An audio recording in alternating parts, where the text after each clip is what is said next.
अस्सलाम वालेकुम। आज की इस वीडियो के अंदर हम पढ़ेंगे बर्नौली इक्वेशन। तो the Bernoulli equation is also the type of differential equation in which we have the expression dy upon dx plus p of x dot y is equals to q of x y की power n। सही है। अब ये देखिए हमारे पास कोई equation इस तरह की फॉर्म में गिवन होगी, पहले derivative with respect to x, उसके बाद x का फंक्शन मल्टीप्लाई हुआ हो y से, उसके बाद x का फंक्शन एक और x का फंक्शन, यानी ये अलग फंक्शन होगा और ये एक अलग फंक्शन होगा x का। सही है। वो मल्टीप्लाई हुआ हो y की पावर n से, तो ये हमारे पास होगी बर्नौली इक्वेशन। सही है। इसको फर्दर जब इसकी सिंप्लीफिकेशन करेंगे तो करेंगे क्या कि इसको डिवाइड करवा देंगे y की पावर n से, यानी कि पूरी इक्वेशन को देखें यहाँ भी 1 अपॉन वाई एन हो गया, यानी कि y की पावर n से डिवाइड हुआ है यहाँ भी।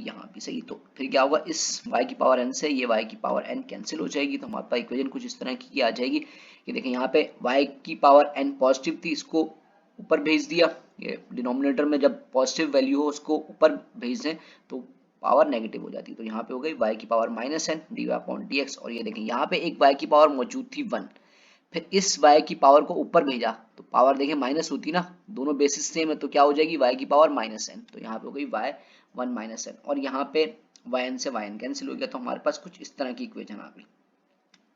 उसके बाद फिर जब इसको हम फर्दर सिंप्लीफाई करेंगे, यानी कि इसका जो है हम क्या नाम है सॉल्यूशन निकालना होगा, जब हमें कोई जनरल सॉल्यूशन निकालना होगा तो फिर हम लेट कर लेंगे कि y जो है वो बराबर y बराबर होता है, यानी कि v जो है वो बराबर होगा 1 माइनस एन के। अच्छा, अब यहाँ पे v की जगह पे कोई भी और कांस्टेंट ले सकते हैं, कई जगह पे t भी लिया गया है, कई जगह पे इसको s भी लिया गया है। सही, अब आपकी मर्जी, आप v लेट कर लें, कोई भी एक कांस्टेंट लेट कर लें। सही है, तो फिर आप जनरल सॉल्यूशन निकाल लेंगे। सही है, बर्नौली इक्वेशन होती है इस तरह की। चलिए अब इसके सॉल्यूशन की तरफ चलते हैं, यानी कि इसके क्वेश्चन की तरफ चलते हैं, ताकि आप लोगों को पता चल सके कि इसके जब एग्जांपल्स प्रॉब्लम्स आएंगे तो उसको किस तरीके से सॉल्व करना होता है। तो ये देखिए हमारे पास एक क्वेश्चन है dy upon D X minus Y is two E की पावर एक्स वाई स्क्वायर। सही, अब अगर मैं इसको देखूं तो ये देखें dy अपॉन डी एक्स लिखा हुआ है यहाँ पे। सही है, और फिर minus p of x y. अब यहाँ पे मेरे पास जो है ना p ऑफ x नहीं है, यानी कि function of y, function of x नहीं है ना मेरे पास, तो यहाँ पे फंक्शन ऑफ x क्या हो सकता है, 1 हो सकता है भाई, सारी बात है 1 हो सकता है। उसके बाद लिखा हुआ है e की पावर x वाई स्क्वायर, ये देखें यानी कि एक और फंक्शन x का, और उसके बाद n जो है मेरे पास क्या है यहाँ पे 2 है, y की पावर 2। तो इसको किस तरीके से सॉल्व करते हैं देख लेते हैं। अब हम क्या करते थे, y की पावर n से डिवाइड कराते थे, अब यहाँ पे y की पावर क्या है, स्क्वायर है, तो पूरी इस पूरी इक्वेशन को y स्क्वायर से डिवाइड करवा देंगे। सही है, तो y स्क्वायर से जब डिवाइड करवाएंगे तो हमारे पास कुछ इस तरह की फॉर्म आ जाएगी। फिर इसको जब सिंप्लीफाई करेंगे तो ये देखें y यहाँ पे नीचे पॉजिटिव था, ऊपर भेज के नेगेटिव हो गया, ये ऊपर नेगेटिव हो गया, यहाँ पे y ऊपर यहाँ पे मेरे पास क्या था 1 था, और ऊपर जब आ जाएगा तो -2 हो जाएगा, और -2 में से जब 1 जाएगा तो माइनस का 1 बचेगा, और यहाँ पे ये दोनों कैंसिल, तो हमारे पास कुछ इस तरह की फॉर्म आ गई। उसके बाद हम क्या करते थे, लेट कर लेते थे कि भाई v जो है बराबर है 1 माइनस एन के, यहाँ पे n मेरे पास 2 है तो मेरे पास v किसके बराबर आ जाएगा, y माइनस 1 के। सही, अभी इस पोर्शन को इग्नोर करिएगा। अच्छा जी, अभी हमने यहाँ पे v निकाल लिया। अब v निकालने के बाद हमने क्या करना है, हमने इस v को जो है डिफरेंशिएट करवाना है with respect to x। With respect to x जब इसको हम डिफरेंशिएट करवाएंगे तो ये हो जाएगा dv upon dx is equals to, अब यहाँ पे क्या होगा y की पावर -1 है, लेकिन हमें derivative with respect to x लेना था, तो इसलिए हम लिख देंगे dy अपॉन dx। इसका मतलब ये होता है कि डेरिवेटिव हमने ले लिया y का, जबकि लेना हमने किसका था, x का लेना था। सही है, तो ये देखिए फिर क्या होगा, -1 आगे आ जाएगा, -1 के अंदर -1 होगा तो क्या होगा -2। सही है, और यही -2 यानी कि y की पावर -2। अब इसको जब मैं नीचे ले आऊंगा तो वो पॉजिटिव हो जाएगी, y 1 अपॉन वाई स्क्वायर। सही, तो यहाँ पे ये हुआ। उसके बाद क्या हुआ, इसको इक्वेशन नंबर 1 में पुट करा देंगे। अब देखें अगर मैं इसको इक्वेशन नंबर 1 बोलता हूँ, इस इक्वेशन को अपनी इक्वेशन नंबर 1 बोल देता हूँ। सही, तो इस इक्वेशन के अंदर देखें यहाँ पे लिखा है y -2 dy अपॉन dx। तो ये देखें मैं इसको इस तरीके से लिखूं या इस तरीके से लिखूं, बात दोनों सेम है। सही, ये समझिएगा बात, इस तरह लिखें या इस तरह लिखें बात एक ही है। ये y की पावर -1 अपॉन 2 है, नीचे आके 1 अपॉन y की पावर 2 पॉजिटिव हो जाएगी। अच्छा, यहाँ पे माइनस लगा हुआ है, लेकिन यहाँ माइनस ही लगा हुआ है, इसलिए जब हम पुट कराएंगे वैल्यू तो इसके साथ माइनस लगाएंगे ताकि ये दोनों की दोनों बराबर हो जाए बात ना। तो देखें क्या हुआ, माइनस dv अपॉन dx हो गया। अच्छा, और ये देखें y की पावर -1 किसके बराबर थी, v के बराबर, यहाँ पे -v is equal to e की पावर ex आ गया। सही, ये दोनों माइनस है, माइनस कॉमन ले लेंगे हम, माइनस कॉमन लेंगे तो यहाँ पे एक माइनस आ जाएगा, dv upon dx plus v is equal to e की पावर x। सही, अब ये भी देखें बिल्कुल बर्नौली जो इक्वेशन थी हमारे पास उस फॉर्म में आ गया।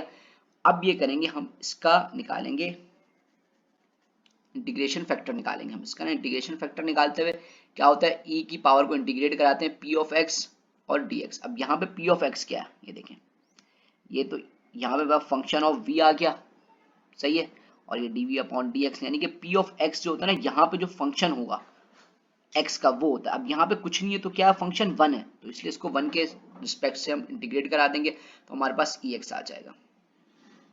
फिर जब ये ex आ जाएगा ना, इस ex को हम इसी इक्वेशन में मल्टीप्लाई कराएंगे। देखें यहाँ भी मल्टीप्लाई, यहाँ पे लिख देते हैं भाई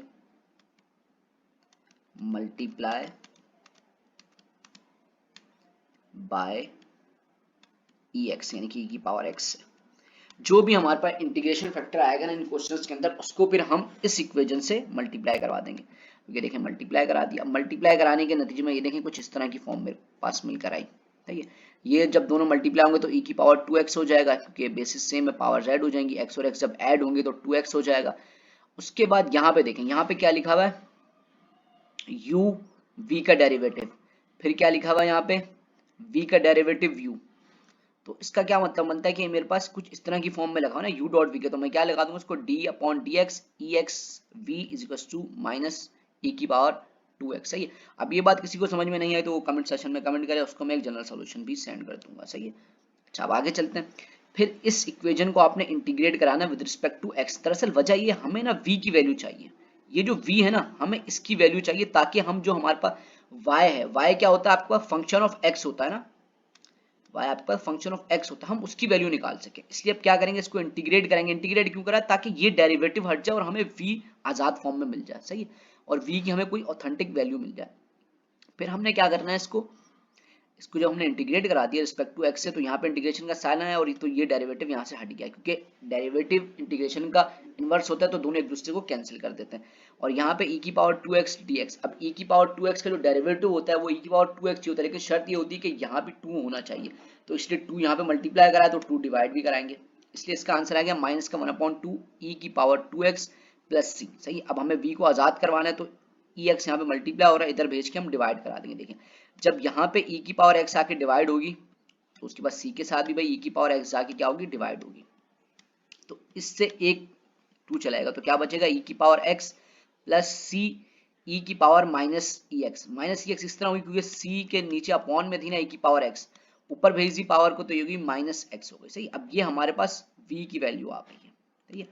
तो अब v की वैल्यू आ गई। अब जनरली हमें क्या करना है, सिर्फ इस v की वैल्यू को इस इक्वेशन में पुट करा के y की वैल्यू निकाल लेनी और हमारा आंसर आ जाएगा। देख लेते हैं आगे। ये हमारे पास v की ये वैल्यू आई थी और हमें पता है कि भाई v जो है वो बराबर है y माइनस 1 के, तो y किसके बराबर होगा, v माइनस 1 के, यानी कि देखें ना अगर ये इसका इनवर्स है यानी कि ये बराबर है 1/y के, क्योंकि y की पावर माइनस 1 तो यही कहती है ना कि ये बराबर है 1/y के ना, सही है। तो अगर मुझे y निकालना हो तो y इधर आ जाएगा, v इधर आ जाएगा, तो v किसके बराबर हुआ, यानी कि y जो है वो बराबर हुआ v की पावर माइनस 1 की हो गया। इसी तरीके से तो ये देखें हम क्या करेंगे 1 रेसिप्रोकल के अंदर, यानी कि यहाँ जो v आ रहा है 1/v आ रहा है ना, तो v की वैल्यू नीचे पुट करा देंगे। अब इसको जो है थोड़ा सा सिंप्लीफाई कराना है और ये आपका आंसर। अब आपको यहाँ तक समझ में आ गया तो आप वीडियो रोक सकते हैं क्योंकि ये आपका आंसर आ गया। इसको सिर्फ आपने सिंप्लीफाई कराना है, अगर आपको सिंप्लीफाई कराना आता है, नहीं आता तो ये कुछ स्टेप्स हैं, ये देख लें। यहाँ पे लिखा है 1 डिवाइडेड बाय e की पावर कुछ, फिर इन दोनों का हमने एलसीएम लिया है, एलसीएम लेके कुछ इस तरह की फॉर्म आई है, उसके बाद हमारा लास्ट के अंदर इस यू करके जनरल सोल्यूशन आ गया। ये बात भी अगर समझ में नहीं आई कि ये भाई किस तरीके से डायरेक्ट, मैंने स्टेप्स जब भी करके दिखाए आप लोगों को समझ में आ जाए। अगर ये जब भी समझ में नहीं आया तो कमेंट सेक्शन में कमेंट करें, इंशाल्लाह आपको बता दिया जाएगा। आज की वीडियो के लिए इतना ही, नेक्स्ट वीडियो के अंदर इसके और सवाल सॉल्व करेंगे। जब तक के लिए जज़ाकल्लाहु खैरन।